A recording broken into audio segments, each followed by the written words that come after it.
URT Army, welcome to the United Real Therapy. We are the URT, you are the URT. Welcome to the URT. I've just watched Bournemouth versus Manchester United at Bournemouth's ground. And Manchester United have conceded 21 times in the Premier League this season. Manchester United go into games, in the first half of games, expecting the opposition to score the first goal first. And then somehow we try to rally maybe for 10 minutes. And then it fizzles out, and then we usually go in 1 or 2 down, and that 1 or 2 down, in the half. This time we were lucky actually that they didn't get the second goal. And yeah, you've got players like Garnacho just shooting for shooting's sake. Ugarte came on, did exactly similar things in the second half, just shooting for shooting's sake. There's no discipline on the football pitch. There's no cohesion. There's no unity. At the end of the game, actually, we managed to equalize. We managed to equalize after maybe banging on the door. Excuse me. I can't even talk about this football club without coughing because it literally makes me sick what we have to watch and what fans have to watch. But I thought that we huffed and puffed without creating anything of note, without the goalkeeper. You know what my feeling is on Manchester United or any team, but especially with Manchester United. For me to come back and say Manchester United have had a fantastic performance in a game, I don't mind losing football games. I always say there's 3 results in a football game: you win, you lose, you draw. I don't mind losing football games, but for me, it's about how much we test the opposition goalkeeper. If he's making saves, I can come back here and defend the coach. I can defend the players and go, you know what? Today they just couldn't put the ball in the back of it because there was a goalkeeper who was just on fire. But all these games in the past couple of years for Manchester United, none of that is the truth. None of that. None of that. I can't pick out in every season in the last 2-3 years where I will say, you know that the goalkeepers, where the opposition goalkeeper was man of the match. I can't say that. So huff and puff. I thought Amarim picked a very strong lineup. Obviously tried to get some momentum into next season, which is very difficult to sorry, not next season, into the next game, which is the Europa League against Atletico Madrid, which is the Atletico Bilbao, which is going to be tough game. And tough game. So he picked a strong team. We go out there, and yet again, for the 21st time this season, they concede the first goal. And we concede the first goal because for a team that's super athletic and has got incredibly coached, play with such intensity, we're trying to pass out the back. And between Luke Shaw and Unana, a ball gets played into almost like a grenade of a pass gets played into Dogu, and then Dogu can't even put his foot on it or even stay on the ground. He falls to the ground, and they win the ball back. And there's 3 of them queuing up to try to score. Semenya takes a shot and he scores. So Semenya could have another chance to make it 2-0 in the second half, and we hoofed and puffed. But during that game, I did think there was a red card in that game, and it was, who was the culprit for the red card? I forgot which player for Bournemouth it was, but it was on Garnacho, and it was quite reckless. I'm not going to lie, it was quite reckless. He went in, and he went in feet first, almost kind of both feet jumping off the ground into Garnacho. And that, in modern football, I don't make the rules, but in modern football, that could have been a red card. Come second half, we're huff and puffing. The approach play is being well. The approach play is decent. Right? After they scored for the first, after the Bournemouth scored after 20-something minutes, the first 10 minutes, we didn't even see the football. We were under the cosh. They had their tails up, their stadium. It's a very tight little intimate stadium. The fans were all, getting in there, and it's very difficult. They generate so much intensity. We didn't see it, and somehow we fluked it in the first half just to get a bit of respite and actually to try to get back in the game. We got a couple of free kicks. A couple of corners, couple of shots that absolutely to nowhere. No decent amount of shooting.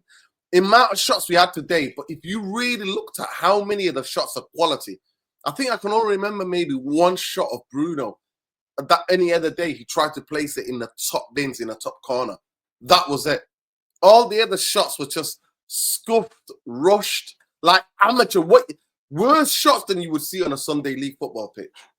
Now, in terms of the game, second half, we come out, they're trying to hit us on the counter. They're letting us have the ball because that's what Areola coaches. Areola says, you can have the ball. I'm going to set traps for you in midfield, traps for you in wide places, and I'm going to come and win the ball back off you, and I'm going to go and get shots on goal. And they did that.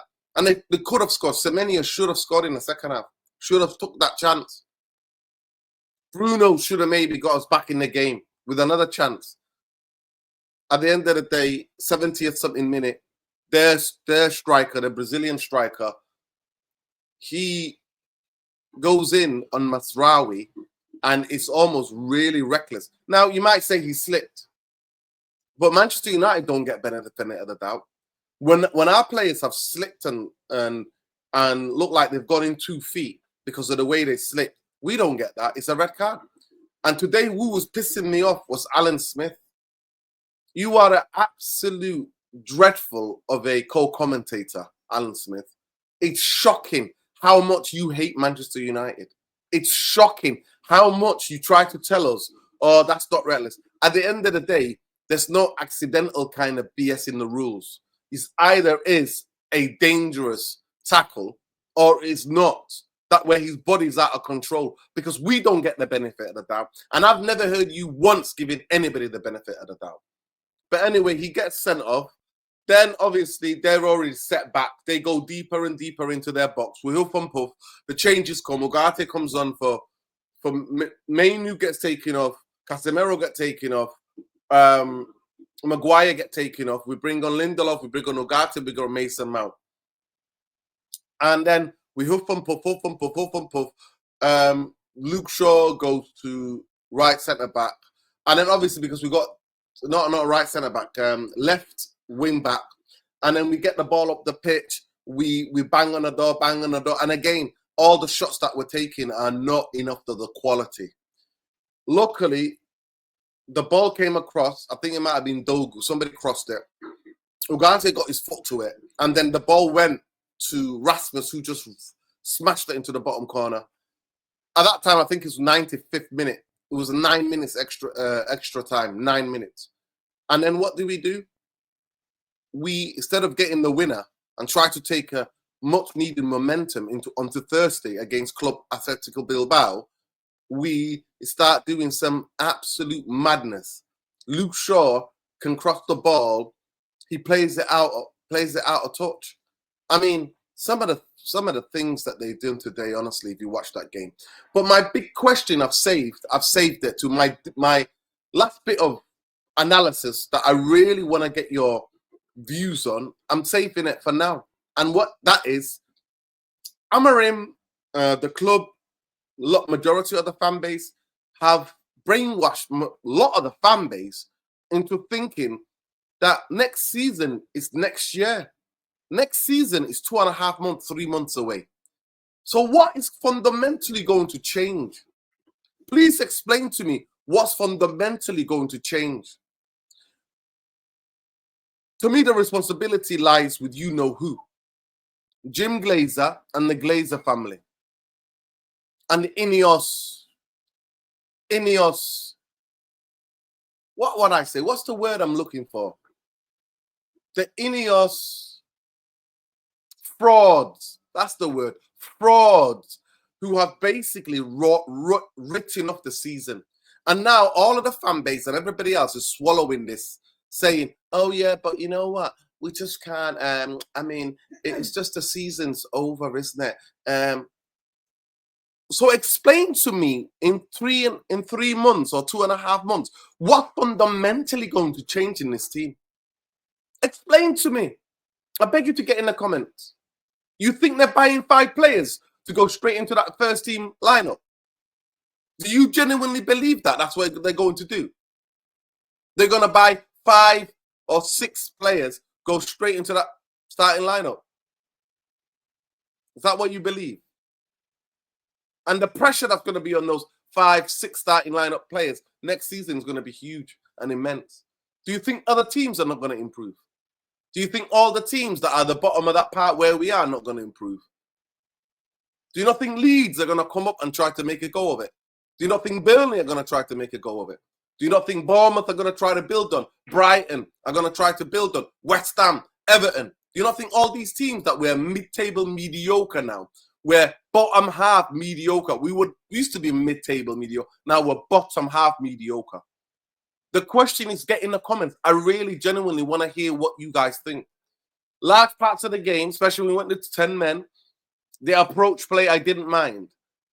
But football is not just about approach play. It's about what you do in the last third. That's what football is about. What you do in the last third. That's where it counts. And Manchester United do not have any attacking players who actually have any sort of chemistry or synergy. It's like they're playing against each other. And it's disturbing that majority of you think that it's not going to change unless the whole starting strike forward line is changed, fundamentally changed. And then I see again today the wing backs. When they had the ball, when they were bobbing us all over the pitch, press back is 5. We're pressed in 5. Wing backs are so vital. The midfield and the wing backs are so vital. But none of it will be addressed because majority of the sheep in this fan base think striker is going to solve everything. Who's going to give the striker the service? Who's going to keep the ball up the pitch and sustain the attacks?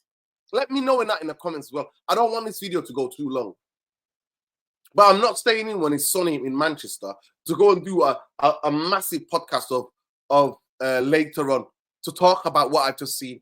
It's disturbing. It's absolutely disturbing. Majority of you fan base have checked out. And looks like I'm the only one who's not checked out. It's shocking. It's absolutely shocking. We might be back later at 10:30 tonight. We might. I'll see what the boys are up to if they fancy it. But big up to everybody. Love and like. Smash the like on the video. Subscribe to the channel. We're 230 away. No, not even that. 225 away from 13K. We're shadow banned because we refuse not to talk about what's going on in the world. All the oppression, all the genocide, all of the murder, all of the oppressive systems. Solidarity with everybody. Smash a like on the video. Subscribe to the channel if you're not already subscribed. Fuck the Glazers and fuck Jim Ratcliffe and all these frauds. Peace. Free Palestine, Lebanon, Congo, Sudan. Free the people, free them all, and free Manchester United from these owners. Free the Manchester 10 while we're there as well. See you later, people. Get in the comments. Let me know what I got wrong. Let me know if I'm part of the problem.